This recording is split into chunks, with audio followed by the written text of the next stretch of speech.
일본, 한국에서 물러서라. 삼성전자와 SK 하이닉스는 화해가 아니다.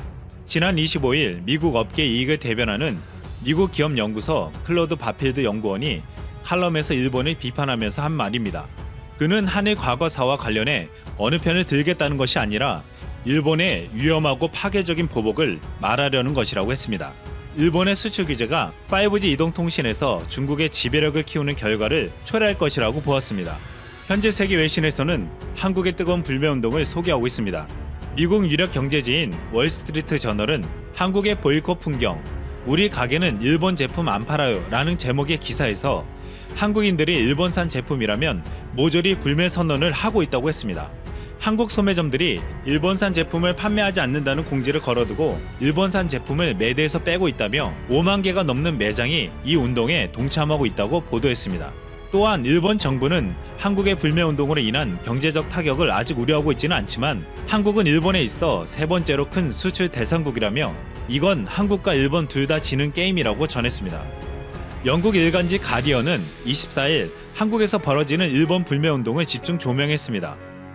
한국과 일본 정부 간 무역 및 정치적 분쟁으로 시작된 일본 제품에 대한 보이콧이 확산하면서 한국 내 일부 주유소와 정비소에서 일본산 차량에 기름을 넣어주지 않거나 수리를 거부하는 현상이 나타나고 있다고 전했습니다. 지난 11일 개봉한 일본 애니메이션 엉덩이 탐정도 이 때문에 외면당하고 있다고 보도했습니다. 홍콩 사우스 차이나 모닝포스트는 19일 한국의 불매운동 현상을 소개하면서 한국에서 도요타, 유니클로, 기린, 파나소닉과 같은 일본 브랜드를 불매하자는 운동이 SNS에서 불고 있다며 일본 여행도 가면 안 된다는 주장을 소개했습니다. 작년에 한국은 거의 40만 대 일본 자동차를 수입하면서 일본에는 수출하지 못했다고 하면서 보이콧 재팬이 한국의 주요 기업들에게 긴장감을 불러일으키고 있다고 했습니다. 도요타 대변인이 상황을 계속 지켜보고 있다는 말도 전했습니다. 로이터 통신은 한국의 일본 불매운동을 상세하게 설명했습니다. 한국의 홍천문화재단에서 주최한 맥주축제에서 일본 기린 맥주 1.2톤의 주문을 취소했다고 소개했고 매출 1, 2위를 다투던 아사히 맥주가 판매가 안 되고 있으며 일본 여행 취소가 급증하고 있다고 전했습니다. 한국 의류 브랜드인 탑10의 광복절의 날 한정판 티셔츠가 작년보다 2배 빠르게 팔리고 있다고 했습니다. 또 마블 팬인 한 한국인의 인터뷰에 그가 일본 소니픽처스에 의해 배급되는 스파이더맨에 대한 이야기를 소개했습니다. 나는 스파이더맨을 사랑하지만 그것을 보고 싶은 나의 욕망과 싸우고 있다.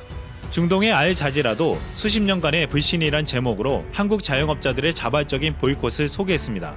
한국에 입점한 일본 의류 브랜드 유니클로 매장 밖에는 한국인들의 저항 시위가 열렸으며 일부 한국인들은 2020년 도쿄올림픽에 한국 정부가 참가하지 말자는 주장을 하고 있다며 전했습니다. 한국이 일본 불매운동을 하자 일본 내 부정적인 반응은 이랬습니다. 우린 오래전부터 한인, 한국 보이콧을 하고 있다. 여행객이 줄어봤자 얼마나 줄겠느냐. 타격 따윈 없다. 일본 여행 안 올 거라면 올림픽에 참가하지 마라. 한국 어차피 약소국이라 일본 경제에 문제 없다. 분명 일본인들 중에는 과거를 반성하고 선량한 이들이 있지만 아직도 아베와 일본 우익 세력들의 발언과 태도는 바뀌지 않고 계속되고 있습니다.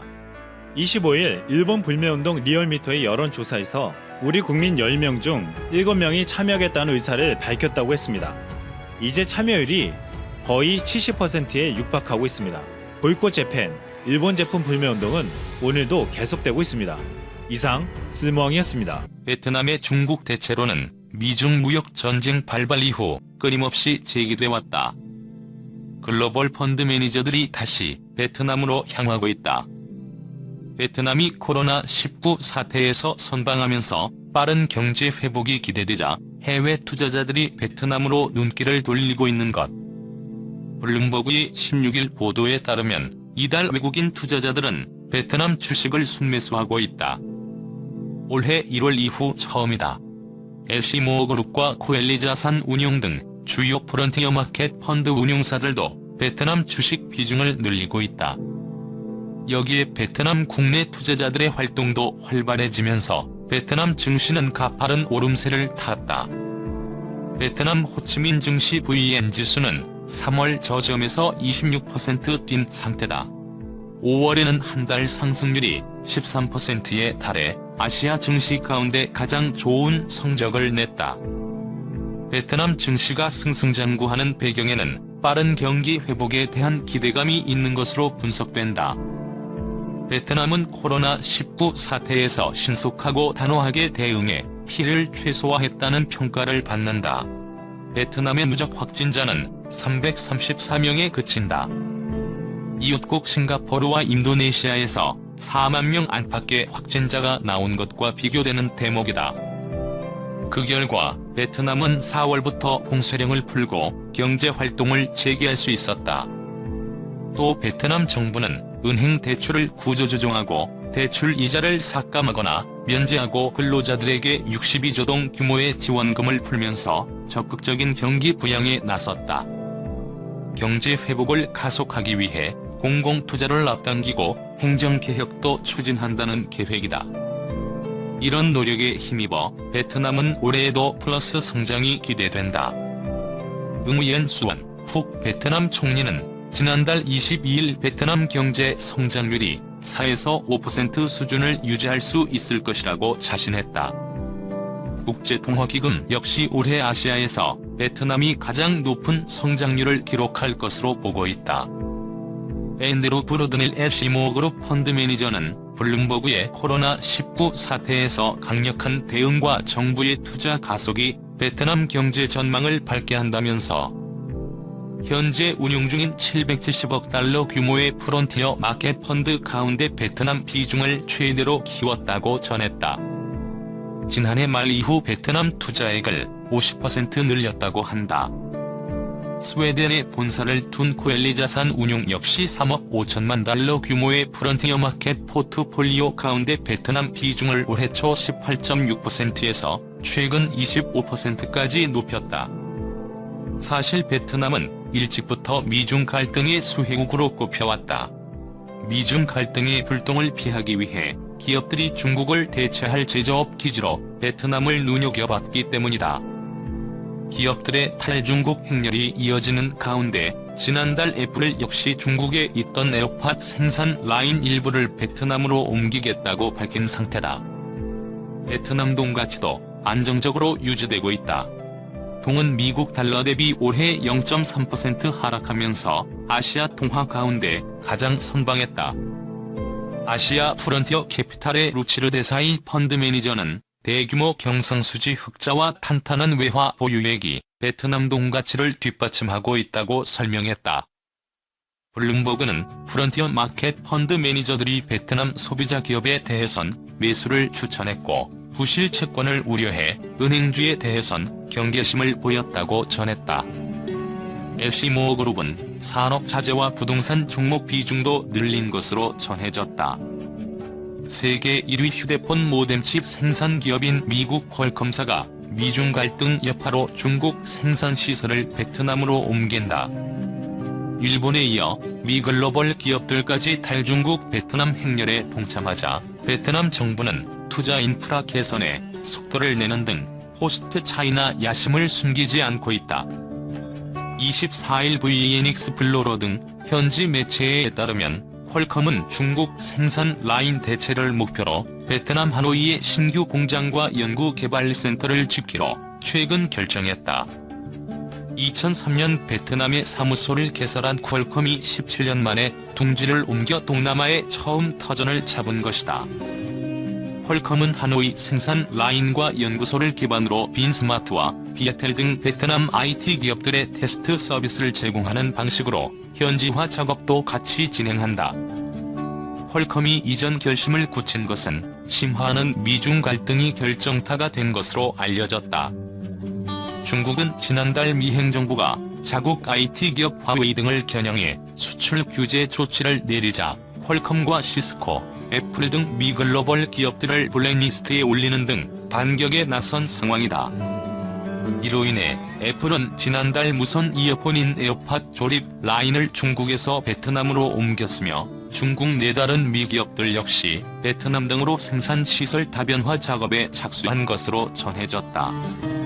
베트남은 주요 2개국의 파워게임 국면을 자국 산업 기반의 질을 업그레이드할 적기로 여기고 있다. 이미 중앙정부가 직접 나서 글로벌 기업들의 생산 시설 이전을 유도하기 위한 정비에 착수한 상태다. 최근 탈중국 기조 아래 베트남으로 공장을 옮긴 파나소닉과 닌텐도 등 일본 기업들의 요구에 호응, 이들이 원하는 수준으로 투자 정책은 물론 물류망 등 인프라를 개선하고 있다. 관련 투자 촉진 실무단의 수장부터 한빈민 부총리가 맡았으며 실무단 산하에는 기획투자부와 공안부, 중앙은행 등 베트남 내 핵심 부처가 총망라됐다. 베트남이 중국을 대체할 수 있는 제조 기지가 될 수 있다고 생각하나? 베트남이 요즘 중국을 대체하는 제조 지역으로 큰 인기를 얻고 있지만 아직은 중국의 생산 능력을 가져오기엔 역량이 부족하다고 본다. 노동 비용이 올라가고 있고 교통 혼잡이 심각하다. 베트남은 아직 인프라스트럭처, 인력풀 등에서 발전이 덜 돼 있다. 이런 것들은 베트남에 진출한 기업들의 가장 큰 리스크다. 삼성그룹이 올해 베트남에서 대졸 신입사원과 엔지니어를 대거 채용한다. 삼성그룹 베트남법인은 대졸 신입사원과 엔지니어 채용을 위해 4일부터 다음 달 7일까지 원서를 접수받는다고 7일 밝혔다. 삼성 측은 아직 구체적인 채용 규모를 확정하지 않은 가운데 1000명에는 미달하지만 수백 명이라고 설명했다. 최주호 삼성전자 베트남 복합단지장은 삼성 베트남 뉴스룸에 올린 글에서 올해 코로나19 사태가 기업의 경영활동과 베트남의 모든 사회, 경제 부문의 어려움을 초래했지만 베트남에서 삼성의 발전 계획을 위한 인적 자원을 준비하고 청년 실업 문제 해소에 힘을 보태기 위해 대규모 채용을 계속할 것이라고 밝혔다. 그러나 현지의 코로나19 상황과 베트남 정부의 공식 발표 등에 따라 직무적성 검사와 면접 시행 시기 및 방법을 결정할 계획이다. 삼성은 2011년부터 현지에서 GSAT를 통해 대규모 인력을 공개 채용하고 있다. 올해가 10년째다. 베트남에서 신입사원 공채는 삼성이 처음 시행했고 현재까지 유일하기도 하다. 지난해까지 19만 명에 가까운 인력이 지원했고 6만 명가량이 GSAT에 응시했으며 1만 4천 명에 가까운 지원자가 신입사원으로 채용됐다. 삼성 현지 기업의 대졸 초임은 현지 기업보다 10에서 15% 많은 것으로 알려졌다. 즉석라면을 만들던 회사가 이제는 스마트폰과 자동차를 만드는 베트남의 대표적인 기업으로 성장했다.